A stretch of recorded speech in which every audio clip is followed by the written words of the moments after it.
আসসালামু আলাইকুম এভরিওয়ান, গরিবের পাঠশালায় আপনাকে স্বাগতম। সাথে আছে আমি এলআর লিখন, পড়াশোনা করছি ঢাকা বিশ্ববিদ্যালয়ে।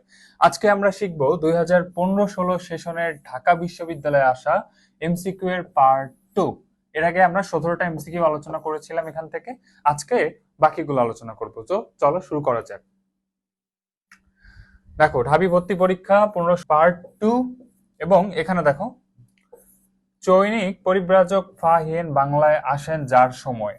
হ্যাঁ, অর্থাৎ পরিব্রাজক শব্দটার অর্থ কি, এটাকে আমরা জেনে নিই। পরিব্রাজক পরিব্রাজক হলেন সেই ব্যক্তিবর্গ যারা এক দেশ থেকে অন্য দেশে ভ্রমণ করেন। কি করেন ভাইয়া? ভ্রমণ করেন। যারা এক দেশ থেকে অন্য দেশে ভ্রমণ করেন, সো এনারা হচ্ছে পরিব্রাজক, মানে পর্যটক আর কি। সো এই পরিব্রাজকের নাম কি? ফাহিয়েন। বাংলায় আসেন যার সময়, অর্থাৎ চাইনিজ এই পরিব্রাজক যে সময়ে, যার সময়ে বাংলায় আর কি ঘুরতে আসেন। ঠিক আছে, এটা কোনটা হবে? এটা হচ্ছে দ্বিতীয় চন্দ্রগুপ্ত। ওকে, দ্বিতীয় চন্দ্রগুপ্ত। গুপ্ত এটা একটা বংশ, এবং চন্দ্রগুপ্ত হচ্ছে সেই গুপ্ত বংশের রাজা ছিল। প্রথম চন্দ্রগুপ্ত, দ্বিতীয় চন্দ্রগুপ্ত। এবার আসো আলাউদ্দিন হোসেন শাহ। আলাউদ্দিন হোসেন শাহ কে ছিলেন? ইনি ছিলেন মধ্যযুগে ইসলামী শাসক। ওকে, মধ্যযুগে ইসলামী শাসক ছিলেন। এরপর হর্ষবর্ধন, উনিও একজন রাজা ছিলেন, এবং এনার নাম মহারাজা ধীরাজ। মহারাজা ধীরাজ মহারাজা ধীরাজ এর নিকনেম। তো এরপর চলো আমরা আরো কিছু জিনিস দেখি যে কিভাবে, কার সময়ে কে এসেছিল। দেখো, মেগাস্থেনিস ইনি নিজেও একজন পর্যটক। কার সময় এসেছিল ভাইয়া? প্রথম চন্দ্রগুপ্তের আমলে। মেগাস্থেনিস প্রথম চন্দ্রগুপ্তের আমলে। সালটা দেখো, 302 খ্রিস্টপূর্ব, মানে খ্রিস্টের জন্মেরও 302 সাল আগে। ঠিক আছে, তো প্রথম চন্দ্রগুপ্ত এসেছিল। এবার 2 নম্বরটা দেখো, ফাহিয়েন এসেছিলেন দ্বিতীয় চন্দ্রগুপ্তের আমলে। আমরা একটু আগে যে এমসিকিউটা সলভ করলাম ভাইয়ারা, এইটা হচ্ছে সেই এমসিকিউটা। দেখো, 399 খ্রিস্টাব্দে, দ্বিতীয় চন্দ্রগুপ্ত। এরপর দেখো হিউয়েন সাং এসেছিলেন হর্ষবর্ধনের আমলে। এই যে এই যে আমি এভাবে মনে রাখতাম, হর্ষবর্ধন, হিউয়েন সাং। বুঝতে পেরেছো? এবার দেখো, ইবনে বতুতা কার আমলে এসেছিল? ফখরুদ্দিন মুবারক শাহের আমলে। মাহুয়ান কার আমলে এসেছিল? গিয়াসউদ্দিন আজম শাহের আমলে। এটা খুবই গুরুত্বপূর্ণ একটা এমসিকিউ, 10 স্টার ইম্পর্টেন্ট তোমাদের জন্য। 10 স্টার, বিভিন্ন জায়গায় বারবার হচ্ছে এমসিকিউটা আসে। তো আমি বলবো যে তোমরা একটু স্ক্রিনশট মেরে নাও। স্ক্রিনশট মেরে এটা খাতার মধ্যে লিখে রাখো। তোমরা যদি স্ক্রিনশট মেরে খাতার মধ্যে লিখে রাখো, তাহলে এটা মাথায় থাকবে। আজকে কিছু সলিউশন দিব, তোমরা খাতা কলম নিয়ে বসে যাও এবং এই সলিউশন গুলো নোট ডাউন করতে থাকো। ঠিক আছে, তো চলো পরে এমসিকিউতে যাই আমরা। ডেভিড ফ্রস্ট কে ছিলেন? ডেভিড ফ্রস্ট ছিলেন একজন সাংবাদিক। এই ডেভিড ফ্রস্ট ওয়াটারগেট কেলেঙ্কারির সাথে জড়িত। ওয়াটারগেট কেলেঙ্কারি, তোমরা কি নাম শুনেছো? ওয়াটারগেট হচ্ছে একটা বিল্ডিং। হ্যাঁ, এবং সাংবাদিক হিসেবে উনি বিখ্যাত হয়েছিলেন এই ওয়াটারগেট কেলেঙ্কারির প্রতিবেদন জানানোর কারণে। বুঝতে পেরেছো? তো ওয়াটারগেট কেলেঙ্কারিতে রিচার্ড নিক্সনের নাম শুনেছো না তোমরা? রিচার্ড নিক্সন কে ছিলেন ভাইয়া? রিচার্ড নিক্সন ছিলেন একজন যুক্তরাষ্ট্রের প্রেসিডেন্ট। হ্যাঁ, যুক্তরাষ্ট্রের প্রেসিডেন্ট। তো তখন আসলে নির্বাচন ঘনিয়ে আসছিল, নতুন প্রেসিডেন্ট নির্বাচন আসবে। হ্যাঁ, তো সেই সময় রিচার্ড নিক্সন ছিলেন রিপাবলিকান। তো ডেমোক্রেটদের কার্যালয় ছিল এই ওয়াটারগেট বিল্ডিং এ। এই ওয়াটারগেট বিল্ডিং এ রিচার্ড নিক্সন কিছু মেশিন বসিয়েছিলেন, যন্ত্র বসিয়েছিলেন, যেটার কারণে আড়ি পাতার একটা প্ল্যান ছিল তাদের। তাদের ডেমোক্রেটদের আলোচনা, নির্বাচন কেন্দ্রিক আলোচনা শোনার জন্য ওরা কিছু প্ল্যান করেছিল, এবং এর ফলে এই যে একটা ঝামেলা হয়ে যায়। এবং সে সময় এই যে ডেভিড ফ্রস্ট, ইনি এই প্রতিবেদনটা তৈরি করেছিলেন, এবং পরবর্তীতে রিচার্ড নিক্সন কিন্তু পদত্যাগ করেছিলেন। বুঝতে পেরেছো? সো একটা গুরুত্বপূর্ণ সাংবাদিক কিন্তু ডেভিড ফ্রস্ট। এবং বাংলাদেশ স্বাধীন হওয়ার পর ইনি কিন্তু শেখ মুজিবুর রহমানের সাক্ষাৎকার নিয়েছিলেন, এটাও মনে রাখবা তোমরা। চলো পরবর্তীতে আমরা পরের এমসিকিউটা দেখি। কোন অর্থনীতিবিদ অদৃশ্য হাত শব্দটি ব্যবহার করেছেন? এটা হচ্ছে অ্যাডাম স্মিথ। ওকে, নামটা মনে রাখো, অ্যাডাম স্মিথ, 10 স্টার। খুবই গুরুত্বপূর্ণ একজন অর্থনীতিবিদ। অমর্ত্য সেনও একজন অর্থনীতিবিদ, আলফ্রেড মার্শাল একজন অর্থনীতিবিদ, ডেভিড রিকার্ডো একজন অর্থনীতিবিদ। এর মধ্যে অমর্ত্য সেন গুরুত্বপূর্ণ। অনেকে বলা হয় আধুনিক অর্থশাস্ত্রের জনক, এটা মাথায় রাখবা। অর্থশাস্ত্রের জনক, আধুনিক অর্থশাস্ত্রের জনককে অ্যাডাম স্মিথ। 10 স্টার এমসিকিউ ভাইয়া, 10 স্টার। ওনার দুইটা বই আছে, সেই বই দুইটাও জেনে নিই। দেখো, the theory of moral sentiments, the theory of moral sentiments, এটা 7 star important. Are the wealth of Nations, এটা তো ভাই আমি বলবো যে 100 স্টার। এটা হচ্ছে 100 স্টার, 100% খুবই ইম্পর্টেন্ট একটা বই। তুমি অ্যাডাম স্মিথ সম্পর্কে জানবা, কিন্তু দ্য ওয়েলথ অফ নেশনস, এই যে অ্যাডাম স্মিথ, এটা সম্পর্কে জানবা না, তাহলে কিন্তু তোমার কোনোভাবেই পড়া পরিপূর্ণ হবে না। তো তোমাকে এটা জানতে হবে যে দ্য ওয়েলথ অফ নেশনস এই বইটা কার লেখা। ঠিক আছে, তো চলো আমরা পরবর্তী এমসিকিউটাতে যাই। অধরা কণার অস্তিত্ব আবিষ্কারের নেতৃত্ব দিয়েছেন বাংলাদেশি বংশোদ্ভূত পদার্থবিজ্ঞানী। তুমি দেখো এখানে এই এমসিকিউটা আসার কারণ কি ভাইয়া? এই যে বাংলাদেশি বংশোদ্ভূত পদার্থবিজ্ঞানী, এইটা অনেক তো পদার্থবিজ্ঞানী আছে, বাট বাংলাদেশি বংশোদ্ভূত। ঠিক আছে, তো এখানে তোমরা যারা দেখছো সব মোটামুটি বাঙালি। এখানে নাম আছে অধরা কণা। এই কণাটার নাম কি জানো? ফার্মিয়ন। এই কণাটার নাম ফার্মিয়ন। আর বাকি যাদেরকে দেখতেছো সবাই বাংলাদেশি বিজ্ঞানী। এবং এখানে দেখো, এটার অ্যান্সার হবে M Zahid Hasan. M Zahid Hasan, M Zahid Hasan কিন্তু এই অধরা কণার আবিষ্কার করেছিলেন আর কি, মানে আবিষ্কারের নেতৃত্ব দিয়েছিলেন। ঠিক আছে, সো চলো আমরা বাকি বিজ্ঞানীদের সম্পর্কে জেনে নিই। মাকসুদুল আলম পাটের জিনোম আবিষ্কার করেছিলেন ইনি, এজন্য বিখ্যাত। পাটের জিনোম, পাটের জিনোম আবিষ্কার করেছিলেন। ওকে, ডিএনএ সিকোয়েন্স। আর জামাল নজরুল ইসলাম, উনিও একজন পদার্থবিদ, বাংলাদেশের একজন বিজ্ঞানী। বুঝতে পেরেছো? আর সত্যেন্দ্রনাথ বোস, ইনি আইনস্টাইনের সাথে কাজ করেছিলেন এবং খুবই গুরুত্বপূর্ণ একজন ব্যক্তিত্ব এবং বিজ্ঞানী। এবং এনার একটা গুরুত্বপূর্ণ তথ্য আছে, সেটা হচ্ছে যে সায়েন্স পড়তে গেলে সবসময় নাকি বিদেশি ভাষায় পড়তে হয়। তো সত্যেন্দ্রনাথ বোস বলেছিলেন যে বাংলাতেও বিজ্ঞান চর্চা করা যায়, বাংলাতেও বিজ্ঞান চর্চা করা যায়। ঠিক আছে, বাংলাতেও বিজ্ঞান চর্চা করা যায়। কে বলেছিলেন ভাইয়া? সত্যেন্দ্রনাথ বোস। ঠিক আছে, সো এই এমসিকিউটা তো এভাবেই আমরা পড়লাম যে প্রত্যেকটা অপশন সম্পর্কে তোমার ধারণা রাখতে হবে, প্রত্যেকটা অপশন। তাহলে তুমি তোমার এমসিকিউ এর যে পড়াশোনা সেটা কিন্তু খুব ভালো কমপ্লিট হবে। তোমার যদি মনে হয় যে একটা অপশন সম্পর্কে জানি না, বাকিগুলো সম্পর্কে জানি, তাহলে বুঝবা যে তোমার এমসিকিউ তে ল্যাকিংস আছে। তো তোমরা যখন কোশ্চেন সলভ করবা তখন অবশ্যই ক, খ, গ, ঘ এই 4টা এমসিকিউ সম্পর্কে তোমরা ডিটেলস জেনে নিবা। ঠিক আছে, তো চলো পরের এমসিকিউ তে যাই। বাংলাদেশের সংবিধান এ পর্যন্ত সংশোধন করা হয়েছে কতবার? এখানে একটা মানে অপশন সঠিক নয়, এটা হচ্ছে 17 বার হবে। 17 বার। ওকে, 17 বার, লাস্ট 17 বার পর্যন্ত হয়েছে। এবং এই সংশোধনী, যে 17টা সংশোধনী আছে, প্রত্যেকটা সংশোধনী তোমাদের জানতে হবে যে কততম সংশোধনীতে কি চেঞ্জ করা হয়েছে। তো আমরা যখন সংবিধানের ক্লাস করব তখন আমি তোমাদেরকে এই বিষয়টা ডিটেলস বলবো। আপাতত কিছু বেসিক ধারণা দিয়ে রাখি। প্রথম সংশোধনী হয়েছিল যুদ্ধাপরাধীদের বিচারের জন্য, যুদ্ধাপরাধীদের বিচার।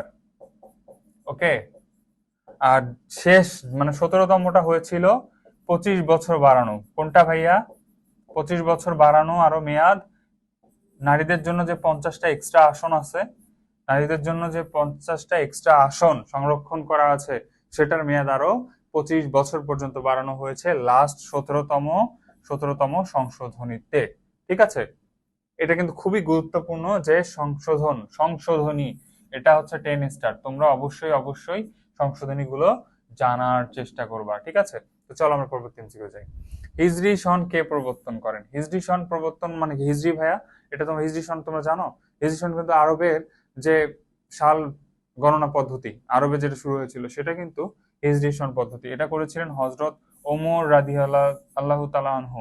হ্যাঁ, এখন এটা কত সালে? 622 খ্রিস্টাব্দে। মানে তখন কত খ্রিস্টাব্দ চলছিল ভাইয়া? 622 খ্রিস্টাব্দে। ওকে, 622 খ্রিস্টাব্দে এটা চালু হয় এবং তখন আসলে হযরত ওমর রাদিয়াল্লাহু তাআলা আনহু উনি এটা শুরু করেছিলেন। চলো পরবর্তী এমসিকিউ যাই। অর্থশাস্ত্রে অবদানের জন্য কে বিখ্যাত? এটা হবে অ্যান্সার কৌটিল্য। কৌটিল্যের অর্থশাস্ত্র নামে একটা বই আছে, তোমরা যদি খেয়াল করো কৌটিল্যের অর্থশাস্ত্র নামে একটা বই আছে এবং এর জন্য উনি বিখ্যাত। এই বইটা কিন্তু খুব গুরুত্বপূর্ণ, তোমরা মাথায় রাখবা যে অর্থশাস্ত্র কে লিখেছেন ভাইয়া? কৌটিল্য। এবার আসো পাণিনি সম্পর্কে জানি। পাণিনি কে ছিলেন? একজন ব্যাকরণবিদ। পাণিনি ছিলেন একজন ব্যাকরণবিদ। বাদশায়ন কে ছিলেন ভাইয়া? বাদশায়ন ছিলেন কামশাস্ত্র প্রণেতা। কামশাস্ত্র প্রণেতা। ওকে। বাল্মীকি ছিলেন রামায়ণের রচয়িতা। রামায়ণের রচয়িতা। ঠিক আছে, বাল্মীকি ছিলেন রামায়ণের রচয়িতা। এভাবে প্রত্যেকটা অপশন তোমাদেরকে খেটে খেটে পড়তে হবে, একদম পুরো পাই টু পাই পড়তে হবে। ঠিক আছে, পরে দেখি মনপুরা ৭০ কি? মনপুরা ৭০ একটি চিত্রকর্ম। কার চিত্রকর্ম ভাইয়া? এটা জানতে হবে জয়নুল আবেদিনের। ওকে, জয়নুল আবেদিন। জয়নুল আবেদিনের একটা গুরুত্বপূর্ণ চিত্র হচ্ছে মনপুরা ৭০ এবং এটার জন্য উনি অনেক বিখ্যাত। তো জয়নুল আবেদিনের চিত্রগুলো যদি সম্পর্কে তোমরা যদি না জানো তাহলে কিন্তু তোমাদের পড়াশোনা অপূর্ণ থাকবে। তো চলো জয়নুল আবেদিনের চিত্রগুলো আমরা দেখে নেই। এই যে দেখো, এটা একটা দুর্ভিক্ষের চিত্র। ওকে, এটা একটা দুর্ভিক্ষের চিত্র এবং এটাও একটা দুর্ভিক্ষের চিত্র, জয়নুল আবেদিনের চিত্র। এটা এটা জয়নুল আবেদিনের চিত্র এবং এটার নাম হচ্ছে নবান্ন। এটার নাম কি ভাইয়া? নবান্ন। এটা জয়নুল আবেদিনের একটা চিত্র। আর এটা এটা তো তোমরা, আমার মনে হয় এই চিত্রটা দেখো নাই এমন কেউ নাই, এই চিত্রটা সবাই দেখে থাকার কথা। এটার নাম কি ভাইয়া? সংগ্রাম। এটার নাম সংগ্রাম। ঠিক আছে, পরবর্তীতে দেখি এটার নাম নৌকা। এটাও জয়নুল আবেদিনের একটা চিত্র এবং এটার নাম নৌকা। আর এটা দেখো, এটাও দুর্ভিক্ষের একটা চিত্র। এই যে মনপুরা ৭০, মনপুরা ৭০ কিন্তু দুর্ভিক্ষের চিত্র। ঠিক আছে, এই হচ্ছে জয়নুল আবেদিনের চিত্র। এবার আসো ন্যাটোর একমাত্র মুসলিম দেশ। ন্যাটো কি এটা আগে জানতে হবে। ন্যাটো ফুল ফর্ম জানি আমরা, ঠিক আছে? ন্যাটো, নর্থ আটলান্টিক ট্রিটি treaty organization. Organisation, north Atlantic treaty organization. একমাত্র মুসলিম দেশ কোনটা বলো? তুরস্ক। তুরস্ক, তুরস্ক হচ্ছে ন্যাটোর একমাত্র মুসলিম দেশ। বেলজিয়ামের রাজধানী কি? ব্রাসেলস। এবং এই ব্রাসেলসে কিন্তু সদর দপ্তর কোথায়? ব্রাসেলসে। ঠিক আছে, নর্থ আটলান্টিক ট্রিটি অর্গানাইজেশন। এরপর আসি বিশ্ব সাক্ষরতা দিবস কবে পালিত হয়? এটা হচ্ছে 8ই সেপ্টেম্বর। 8 সেপ্টেম্বর বিশ্ব সাক্ষরতা দিবস।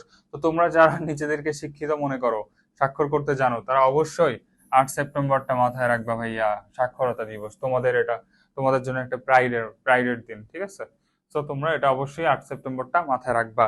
এবং এটা কিন্তু দেয় ইউনেস্কো। ওকে, মাথায় রাখবা, এটাও মাথায় রাখবা। এটা ইউনেস্কো ঘোষণা করেছিল 8 সেপ্টেম্বর বিশ্ব কি সাক্ষরতা দিবস। এরপর আসো, সুর সম্রাট কাকে বলা হয়? সুর সম্রাট, চিন্তা করো সুর সম্রাট কাকে বলা যেতে পারে? সুর সম্রাট এত মানে সুরের তার যে ছন্দ, সুরের যে ওঠানামা যে টোনগুলো আছে, সেটার জন্য বিখ্যাত হয়েছিলেন ওস্তাদ আলাউদ্দিন খাঁ। ওস্তাদ আলাউদ্দিন খাঁ, তোমরা ইউটিউবে সার্চ করবা। তো সুর সম্রাট বলা হয়, ওনার সম্পর্কে অনেক ডকুমেন্টারি আছে। তো সুর সম্রাট বলা হয় ওস্তাদ আলাউদ্দিন খাঁকে। এবং এই উপাধি দিয়েছিলেন কে ভাইয়া? ব্রিটিশ ব্রিটিশ রানী। ওকে, ব্রিটিশ রানী ওনার সঙ্গীতে মুগ্ধ হয়ে ওনাকে বলেছিলেন সুর সম্রাট।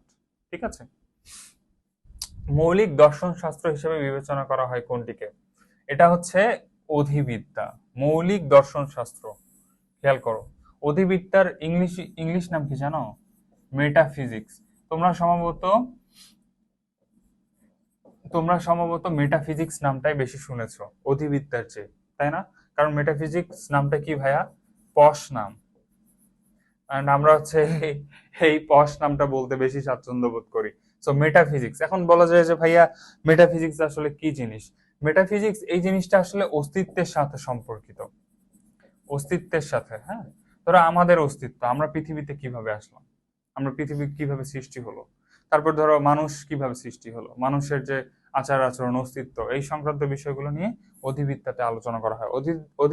অধিবিদ্যার দুইটা শাখা আছে, একটা হচ্ছে কসমোলজি, কসমোলজি আর একটা হচ্ছে অন্টোলজি।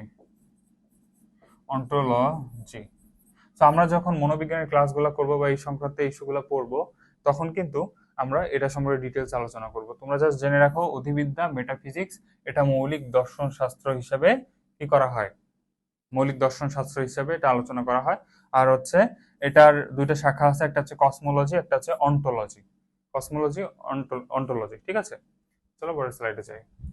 আইএসবিএন দেখো, আইএসবিএন ইন্টারন্যাশনাল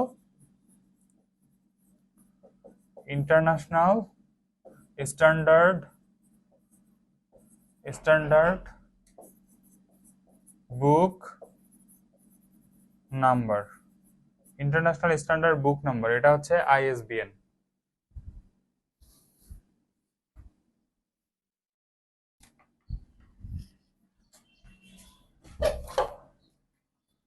দরজাটা লাগাই দিন,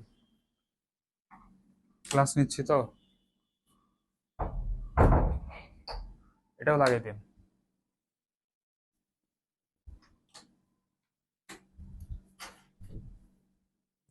ওকে, সো এটা এটা কি সংক্রান্ত ভাইয়া, যে উপকরণ চিহ্নিত করার ক্ষেত্রে এটা বই, ঠিক আছে। বইকে চিহ্নিত করার জন্য আইএসবিএন ব্যবহার করা হয়, এটা একটা নাম্বার, ঠিক আছে। এবার দেখো, চাকমাদের সবচেয়ে বড় ধর্মীয় উৎসব কোনটা? ধর্মীয় উৎসব, বড় ধর্মীয় উৎসব, সবচেয়ে বড়। প্রত্যেকটা গোষ্ঠীর কিন্তু কিছু উৎসব থাকে, তো চাকমারাও তো যেহেতু আলাদা আদিবাসী, তো সুতরাং তাদের কিছু ধর্মীয় উৎসব আছে, সেটা নিয়ে আমরা পড়াশোনা করব। চাকমাদের সবচেয়ে বড় ধর্মীয় উৎসব হচ্ছে বিজু। ভাইয়া এই যে ধর্মীয় উৎসব, এটা কিন্তু 10 স্টার ইম্পর্টেন্ট। কার কোনটা ধর্মীয় উৎসব এটা তোমাকে অবশ্যই অবশ্যই মাথায় রাখতে হবে উপজাতি পড়ার সময়, ঠিক আছে। তো দেখো, বিজু হচ্ছে চাকমাদের, তাহলে ওয়ানগালা কাদের ভাইয়া? গারোদের। ওকে, সাংরাই কাদের? মারমাদের, ঠিক আছে। এখানে আরেকটা গুরুত্বপূর্ণ তোমাদেরকে বলি আমি, বৈশাবী। বৈশাবী, ঠিক আছে।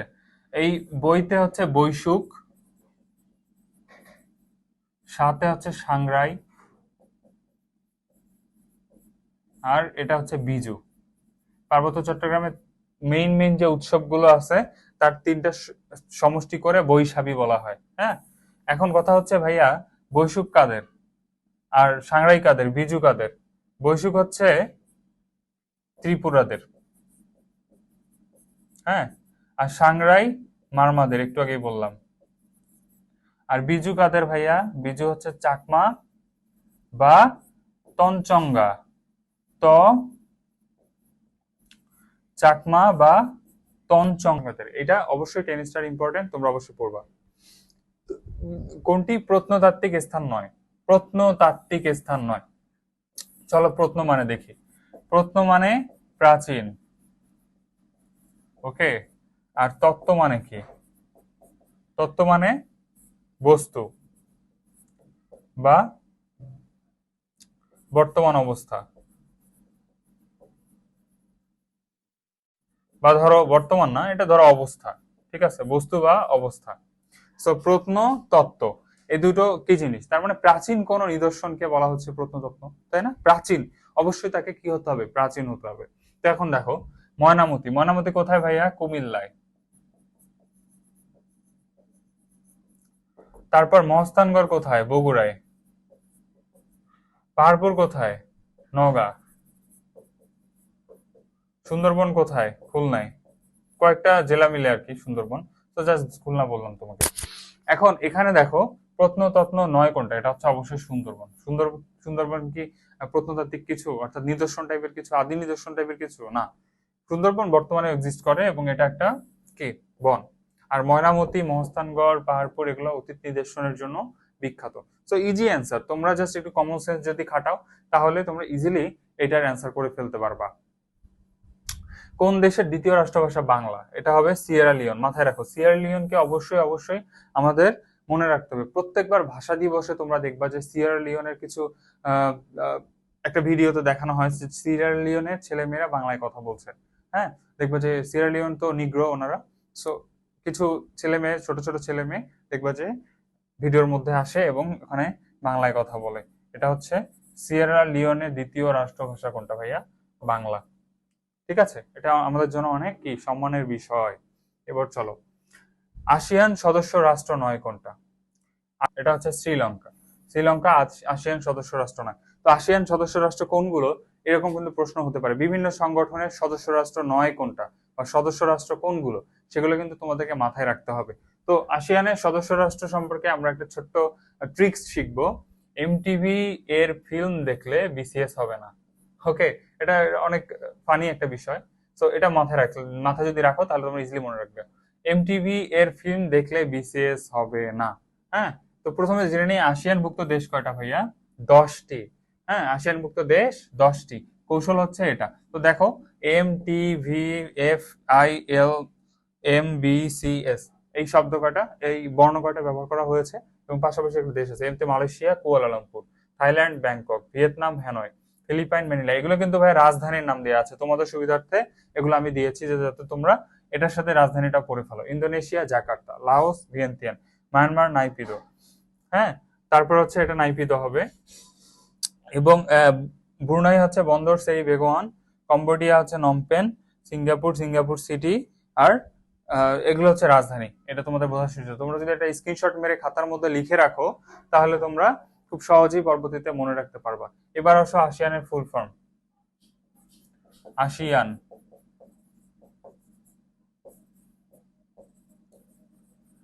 Association of South East Asian Nations. ঠিক আছে, এটা হচ্ছে আসিয়ানের ফুল ফর্ম।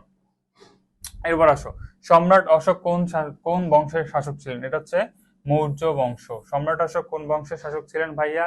মৌর্য বংশ। এবং সম্রাট অশোক ছিলেন একজন কি, বৌদ্ধ ছিলেন। এখন তার বৌদ্ধ হওয়ার পিছনে একটা ঘটনা আছে, কলিঙ্গ যুদ্ধ। এটা মাথায় রাখো। কোন যুদ্ধ ভাইয়া? কলিঙ্গ যুদ্ধ। তো কলিঙ্গ যুদ্ধের ভয়াবহতা, কলিঙ্গ যুদ্ধের পরে এত মানুষ মারা যান, সম্রাট অশোক এটা দেখে হতভম্ব হয়ে যায়।